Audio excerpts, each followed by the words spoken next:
d'ora politique beaucoup de choses moo xamante ni politiquement parlant bu nekkoon échange HLM ak quel que soit résultat yi muy def mën na bëgg a ñàkk am aura politique bi nga xamante ni am na ko si ñetti fan yi voyez un peu les actes politiques li muy jur mooy calcul politique yi nga xamante ne ma tàkku ci bàyyiwul di calcul politicien gis nga paaka ba lay rendi yow yaa koy daasal sa bopp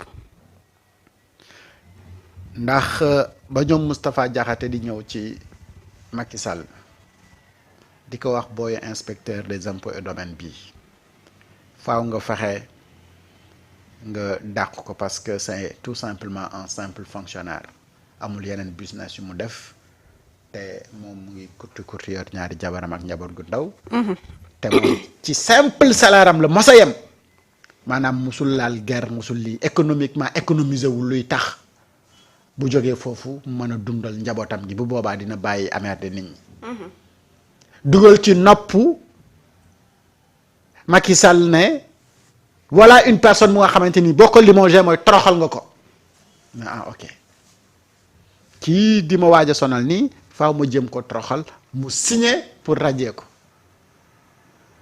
mais ba mu koy radier comme nii la woon rek quelque temps après élection législative moo ci topp nga jëlee ko foofu inspection des impôts et domaines parce que da nga jàpp ne moom day dénoncer mais askan wi dugal ko hémicycle ne ko fii moom pour nga représenter ñu fa la foofu la ko nit ñi gën a découvrir gën a am temps d'antenne mais nit ñi gën a découvrir kan mooy Ousmane Sonko. Est-ce que si moment boobu ku waxoon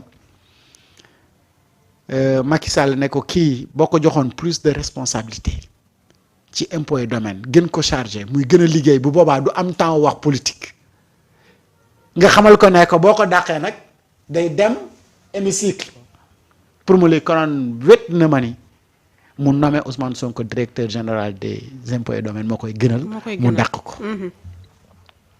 mais boo koy def acte yooyu di ko poser si ay calcul politique nga koy teg c'est-à-dire doo xam lan mooy xew mooy paaka bi nga xamante ni moom moo rendi Macky Sall mais Macky Sall si boppam moo ko daas mais mën nañu jàpp ne pas bii Diomaye def contre Bassirou Kébé bokk na ci acte yi nga xamante ni daf koy coûter cher politiquement parlant te ñaari acte la posé yoo xamante ni politiquement parlant da koy topp giiru dundam. muy ban ak ban. Diomaye président ak dàq yi mu dàq Bassirou Kébé. la création de la coalition. waaye Diomaye président ak doole gi mu leen jox. fulal wane ne moom lii Mimi Touré nag mais ci waawam lay wëy te depuis boobu ba léegi amul fenn fu mu génne weddi ne mais lii Mimi Touré nekk nii nekkul moom moo ko sant léegi noo mën a comprendre ñu ne la kii nga def au représentant du président di ko yónnee fépp mu di la fa représenté am na rapport bu nga xamante ni daf ko épinglé te ñi def rapport bi mooy ñi nga xamante ni ñu ngi sa côté IGE te 2 milliards moom la ñuy rapport boobu bañ ko defee président bi fi nekkoon lire na ko approuvé na ko transmettre nañ ko primature ba ñu transmettre ko les autorités compétentes. xam nga annoncé woon nañu si bu yàgg les jours à venir moom Mimi Touré war na dem jàkkaarloog waa Pôle Finance. fu ñu toll ci mbir yi ana lan moo xew question la bu ñuy laaj. et depuis boobu ba léegi muy continuer di def ay activités politiques nekk sa côté ñëpp jàpp ne yow kat da nga jël beneen yoon bu weesu li nga xamante ni moom moo fi am ak yeneen yi nga xamante ni am na fi ak ay révélation yu bëri yu nga xamante ni ñu nekk ci biir parti Pastef ñoom ñoo ko wax te ba léegi la ñu wax kenn weddiwu ko ñu jàpp ne comme la ñu wax kenn weddiwu ko la ñu mën a jàpp mooy ñoom la ñu wax looluy dëgg. mais est-ce que quelque temps après. si la ñu gis ñu ne Diomaye président non am na amul benn jour ñu ne ñu siège baa ngi ne donc firndeel ni li ngeen doon rumbandat mais dëgg la. mais photo kan lañ fa gis Diomaye président. mais est-ce que malgré la création de cette coalition là coalition bi mu ngi amal ay activités politiques. yëguma ko créé nañ ko pour créer nii rek. yëguma ko bu dee am na mais nag lenn moom moo wóor ci politique moom boo nekkee ci benn mbir te bëggoo mu jib sa idée ñemewoo mu jóg ci kaw xamal ne la nga nekk wóorul ndax politique pour nga gagner faaw ngay jibal xamal fësal li nga nekk bu fekkee ni coalition Diomaye président dañ ko créer xaw ma lan mooy objectif bi te ñemewul a fësal lenn ci li mu nekk moo ke ni politiquement parlant amul benn sens pour mu nekk ça n'a pas de sens mais Aminata Touré mii waroon wuyu ji te wuyu jiwul nga maintenir ko dàq koo xamante ni mu ngi def fi résultat loolu acte politique la buy wane ne yow fi gaa ñi nekk nekkoo fa yaay booy lii laa bëgg a wax bu fekkee dañuy def une analyse rek politique te lii amul virgule bu ci nit mën a dindi en somme mooy Diomaye mu ngi ci ay activité politique am di ko doxalee ci façon am moom ci anam bu mu ko bëggee. waaw ci façon am te amul lenn lu nga xamante ni day tax moom mu retourné waat ci façon bi mu gisee ne noonu la war a defee politique bi am na ay xeltukat nag yu gis ne loolu yëpp bokk na ci ay stratégie yu nga xamante ni Bassirou mën na ko def ngir tromper opposition bi waaye loolu mënoon nga ko nangu bu fekkee ni dàqul Bassirou Kébé après ses sorties. mais est-ce que loolu wax ju wër la. waaw moom laa lay wax ma ne loolu mënoon nga nga ko xamante nangu ne gis nañu ne mu ngi koy posé boobu ba léegi aussi. sa xel mënoon na ko nangu bu fekkoon ni. mu ngi protéger les lieutenants de Ousmane Sonko. mais puisqu'il ne protège pas les lieutenants de Ousmane Sonko en tout cas kenn ku fës lool ci lieutenant Ousmane Sonko yi moom la limogé tout simplement. dalay wan que ni ok ñun kat dañuy jàppoon ni lii di am ni c'est pour tromper l'opposition mais en 2029 Diomaye dina wax ne Ousmane Sonko mooy sama candidat mais fi mu toll nii acte yi muy posé nii day tax yow mi doon jéem a xalaat loolu nga ne est-ce que 2029 Diomaye dina wax ne Ousmane moom mooy candidat wam parce que ñëpp ñi nga xamante ni ñu ngi wax ne 2029 Ousmane mooy candidat bi par force mais ñooñu ñu ngi am ay sanctions wala ñenn si ñoom ñu ngi am ay sanctions est-ce que dëgg-dëgg loolu mooy bëgg-bëgg parce que histoire politique daf ñu wan ne il fut des temps Macky Sall. doo toog fenn tudd troisième mandat foo tuddee troisième mandat mu dàq la. au finish lan la nit ñi gis ne en réalité dafa bëggoon def troisième mandat mais askan wi ñoo lànk tëdd si suuf Diomaye aussi acte yi muy posé nii boo ko comparé ak li nga xamante ni moom la Macky Sall doon def mooy que ni tout simplement en 2029 dafa bëgg a nekk également candidat. dafa bëgg deuxième mandat. mais bien sûr acte yi muy posé yëpp loolu rek la jëm amul leneen keneen ku la wax leneen ci ay analyse ak nu mu la ko mën ci indilee ne ko non acte yi di Diomaye di posé nii acte président bu bëgg a def deuxième mandat ci deuxième mandat boo xamee waroo ko woon xalaat parce que premier mandat bi kenn xaaru la woon la réalité mooy le Sénégal amul benn sénégalais bu mu préparé wu woon pour Diomaye nekk président Sénégal en 2024 Diomaye lui-même s'était pas préparé pour être le président de la République en 2024 xam nga loolu moom mooy surprise bi si ñëpp Diomaye parewul woon pour nekk président en 2024 sénégalais yi préparé wuñu woon pour Diomaye nekk seen président 2024 donc dañu nekk situation bu nga xamante ni inédite que personne ni ça attendait amul kenn ku ko doon xaar ci cat bi na ma wax kenn moo doon xaar benn moment Diomaye nekk président au Sénégal wala Diomaye à un moment donné xalaat ne moom moo war a nekk président au Sénégal amul woon. mais il a fallu un jour ci benn vidéo que Ousmane décide qu'en 2024 que Diomaye soit le président du Sénégal mu nekk waaw ki la defal loolu soo ko delloowul njukkal en protégeant sa famille ñi nga xamante ni dañuy niroog moom ses prototypes et tout mais tu vas ci sens contraire ci moom li mu bëgg soxna Fatima. est-ce que yaa ngi déglu bu baax di ma wax. maa ngi ci gars yi ci chat bi ci commentaire yi. donc lii mooy li nga xamante ni. keneen ku la wax leneen lu dul loolu nekk sa waaye sa analyse politique yaa ngi ko commencé yàq.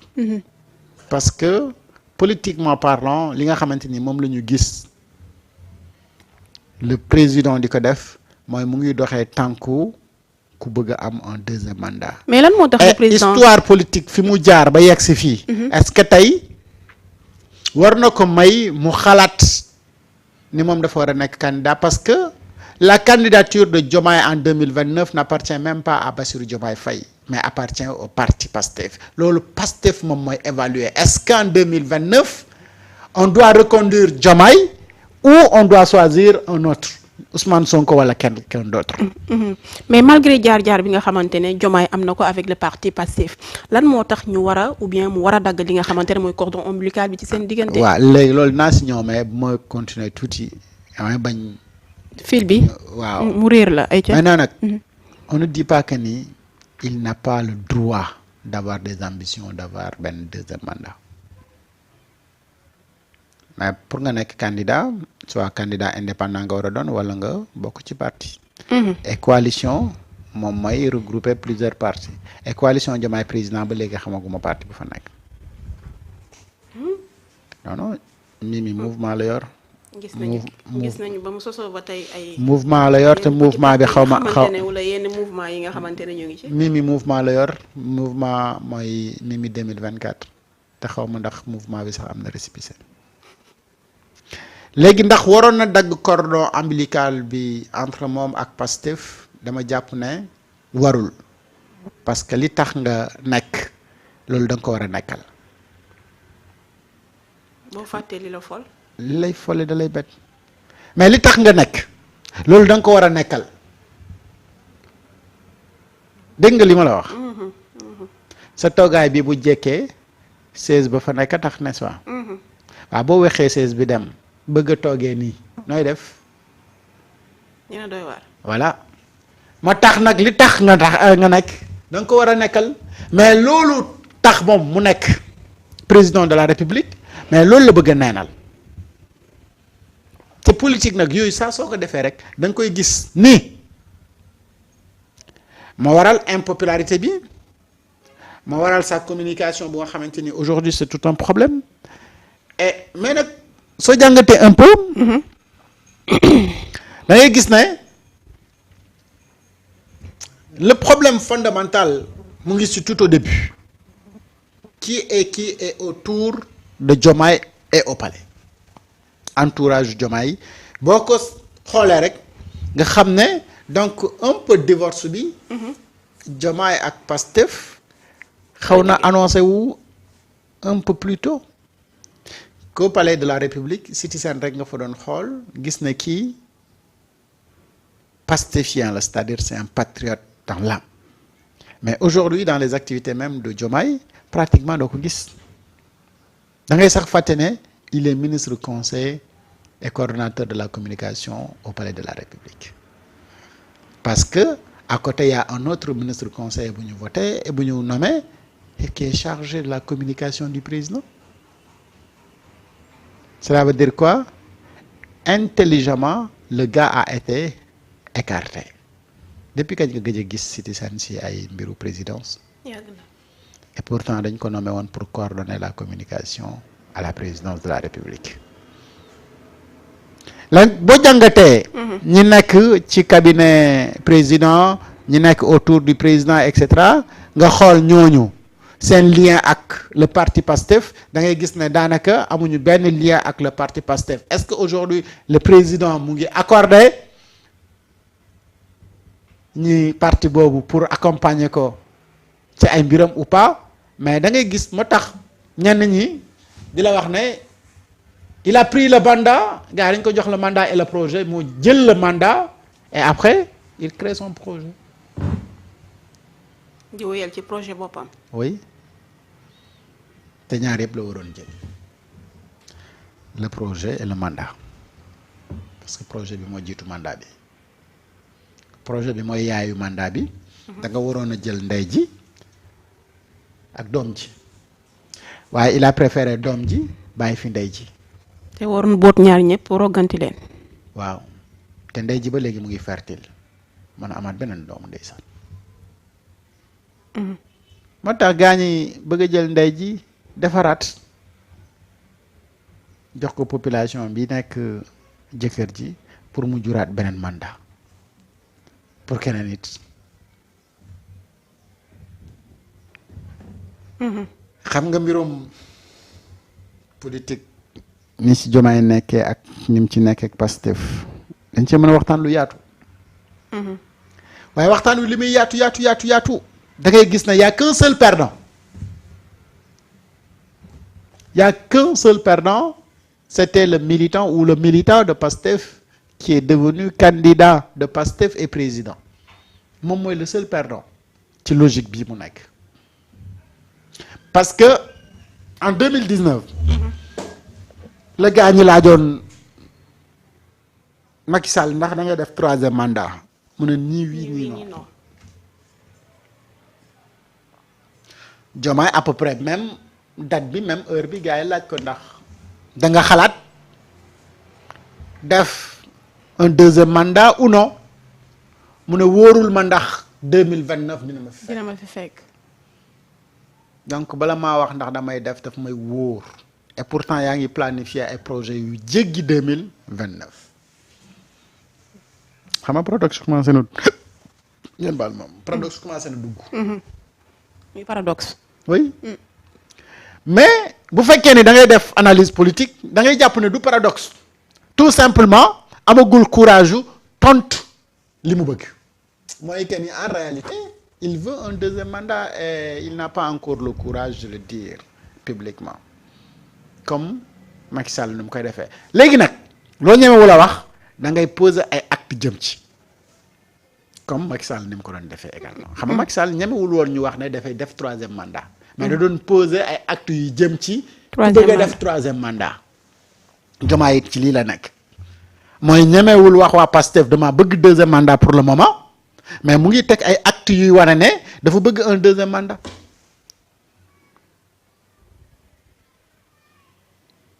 Do you understand what I mean? À quoi faisant? Créer ses propres hommes autour de lui. Dans chaque localité, essayer de créer un leader qui lui est favorable. Essayer de ronqati ñenn ñi nekk ci Pastef. Essayer de ronqati également ñeneen ñu jógee ci yeneen i organisation politique.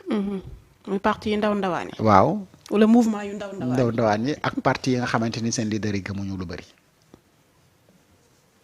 am na ñoo xamante ni nguuru rek leen ñor ñooñu boo yoree nguur foo leen woo ñu wuyu la.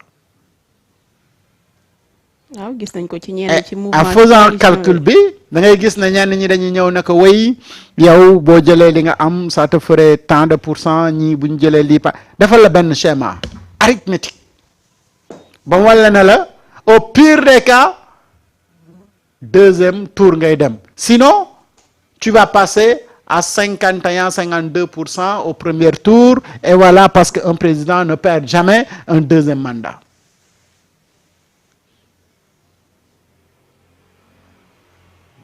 Et dans ce schéma ak calcul yooyu bala nga ci am certitude mën a joxe benn réponse bu claire léegi nag après si ngay sonalee tes renseignements généraux dem leen xoolal ma ci askan wi est-ce que ñu nekk ñoom di liggéey ci loolu di la defal sondage gauche di xool droite est-ce que boo defee 2e mandat di nga am est-ce que boo liwee est-ce que bu ma taxalikoo Ousmane Sonko la est-ce que bu ma taxalikoo Ousmane Sonko day baax est-ce que mais pour ça pour nga jéem a xam ndax day baax wala du baax est-ce que tey su ma dàqoon Ousmane Sonko lan lay mbir mi di demee attends je vais limoger kenn ku jege Ousmane Sonko xool ba xam lan mooy ce qu'on appelle ballon de sonde. xam nga bay ñëw dans en entreprise en communication mën nañ la wax ne da ngay def boule d'essai. bu fekkee ne y a une chose bu nga xamante ni da nga ci am xel ñaar. mën nga bañ a ñàkk ñëw annoncer ko directement mais da ngay def benn fausse rumeur pour xam nan la ko gars yi di appréhender léegi bu fekkee positive na nga door a jël la décision bu fekkee ni dafa négatif nga retiré wu. mais c'était tout simplement une rumeur. Le fait de limoger un lieutenant de Ousmane Sonko, c'est d'essayer de voir si demain je déciderai de limoger Kilifeu gi lan moom mooy nekk position wu les uns les autres. lii moom moo xew ci ci langue politique mbirum Bassirou ak Sonko. Kébé ak li ñu ko dàqee lii yëpp ma wax ni moom nga ci mën a jàngate xam nga ni dàqum Bassirou Kébé bi en terme d'analyse da nga ciy gis lu bëree bëri. bëree bëri.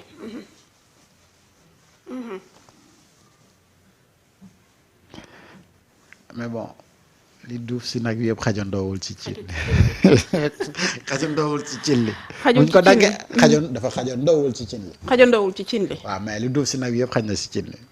waaw bu fekkee ne da nga dugal tey suba nga dugal ginnaaw suba nga dugal. nga dugalaat. bu lépp xajandoowul ci cin li jancal leen li ci frigo bi.